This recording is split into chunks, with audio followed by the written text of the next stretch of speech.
চাঁদপুরে শুরু হয়েছে ৩২ দলের অংশগ্রহণে মিনি ফুটবল টুর্নামেন্ট।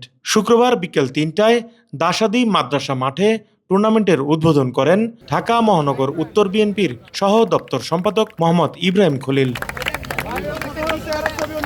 কল্যাণপুর ইউনিয়নের যুব সমাজকে মাদক ও অপরাধ থেকে দূরে রাখতে অগ্নিশিখা স্পোর্টিং ক্লাবের আয়োজনে এই টুর্নামেন্টে ৩২টি ফুটবল দল অংশ নিচ্ছে।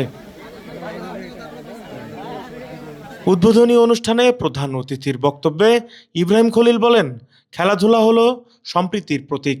খেলার মাধ্যমে যুব সমাজকে এক কাতারে আনা সম্ভব।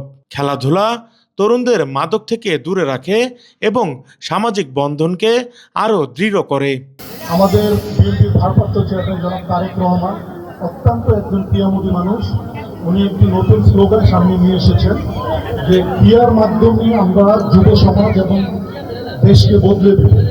সেই স্লোগানকে সামনে রেখে উনি নতুন একটি পাঠ্য বই প্রণয়ন করতেছেন, যেখানে পাঠ্য বইতে 5টি খেলা, বাংলাদেশের সুনামধন্য 5টি খেলা অন্তর্ভুক্ত থাকবে এবং এই ক্রিয়ার মাধ্যমে আমাদের যে আগামী যুব সমাজ মাদকের ভয়াল থাবা থেকে দূরে থাকবে এবং ক্রিয়ার মাধ্যমে আমাদের যুব সমাজ এগিয়ে যাবে।